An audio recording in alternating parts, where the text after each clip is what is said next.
الرحمن الرحيم. احنا كده موجودين في جزارة هارون مع باشمهندس ياسر الشيف الكبير بتاعنا. يا عم شيف ايه بس، ربنا يخليه لينا. وطبعا احنا في حضرة جزارة هارون، الناس المحترمة اللي بضاعتها حاجه بلدي 100% والله العظيم، بلدي ما شاء الله يعني. دلوقتي طبعا باين من الاختام اللي موجوده على اللحمه اللي موجوده، مجزر 100%، يعني حاجه مضمونه 100%، كلها بلدي. خلطة العيش باللحمه بقى معلم مولود بيظبطها لنا اهوت كده، بيشتغل بالمقادير بالميزان. اللحمه اتفرمت اهي، البصل اتفرم، خضره اتحطت، بيزود خضره ويجيب بقى شويه الحاجات بقى اللي انت هرشها بقى، شويه البهارات وشويه جوز الطيب بقى وشويه الايه، شويه الحاجات اللي هي تظبط الكلام.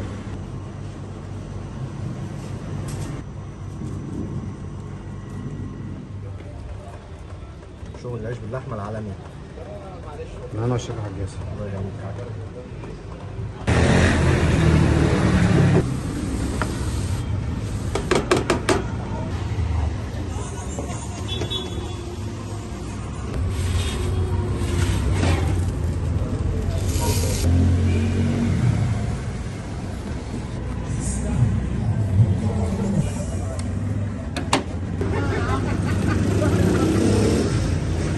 بص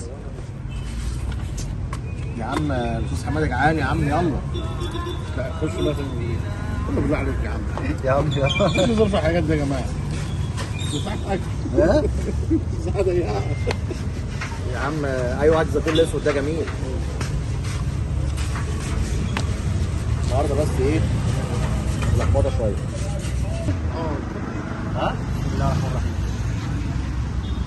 جامد من الاخر. الله ينور يا هارون. 100 والله العظيم 10 على 10. المكان هنا فين بقى كده؟ المكان هنا في سيوف، خلف كارفور سيوف، امام الباب خيرات. جزارة هارون.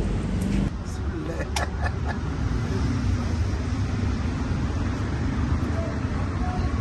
بصراحة شوية عيش باللحمة والله العظيم. الله ينور يا هارون.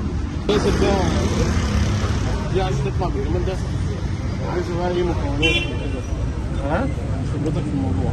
ده بقى يا باشا لحمة فريش مفرومة دلوقتي، بصل، خضرة محشي، قرن فلفل وحوح، ملح بقى وفلفل اسمر بقى وجوز الطيب وشوية بهارات كده من اللي قلبك يحبهم.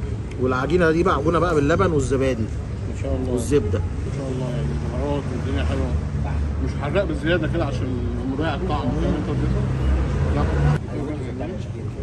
لا بسم الله ما شاء الله جميل.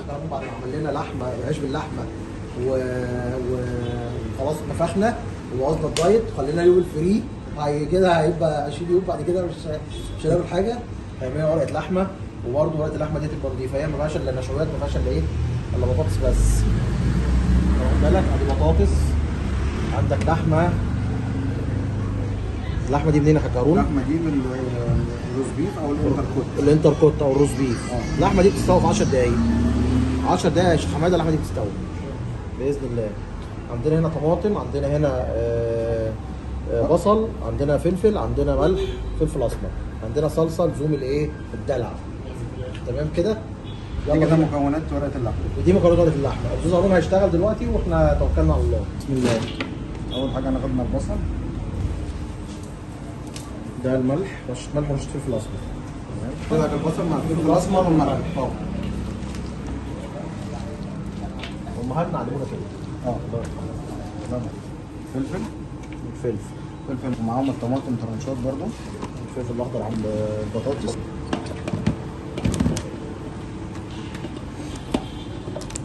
الله ينور عليك يا باشا انت الاساس. مكونات الخضار كده معانا تمام. ضفت الصلصه، ضفنا الصلصه، بعد كده هنضيف شرايح اللحمه بقى الرزيف. لحمه فريش 100% مذبوحه النهارده. اللحمه دي مذبوحه النهارده. قول يا حبيبي. احنا ما بنضيفش اي حاجه ثانيه، لان اللحمه بتاعتنا بيور 100%. مش اللي عايزه بهارات تغير طعمها ولا عايزه بهارات مش عارف ايه، احنا بنشتغل بملح وفلفل اسمر فقط لا غير. اول في بص رقه الاول بطاطس في الاول في الطبق من تحت. بعد كده هنضيف اللحمه، ترانشات اللحمه بالطريقه دي في النص عشان تاخد سوا كويس. في الاخر هيطلع منه الكلام ده. هي فعلا مش عايزه انا بتكلم بجد والله. مش الله ينور عليك. مش هتحط يا حاج هارون انت زيت ولا زبده ولا سمنه ولا اي حاجه؟ احنا مش ما بنحطش الحاجات دي لان قطعه اللحمه بتاعتنا هي عباره عن فيها فيها دهون صحية 100%. الدهون الصحيه بتاعتها، دهون هي الصحية الزبده بتاعتها 100%. هي سمنتها وهي زبدتها وهي زيتها. كده عايزين نروح الفرن ولا يا عمار؟ الفرن. فين الصاج بتاعك؟ لا احنا هنخش على طول على نخش على طول؟ على طول. بسم الله ما شاء الله.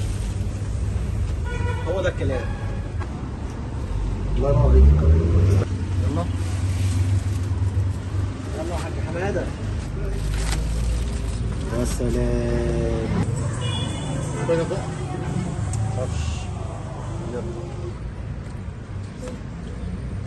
استوت 100% والله. ان شاء الله.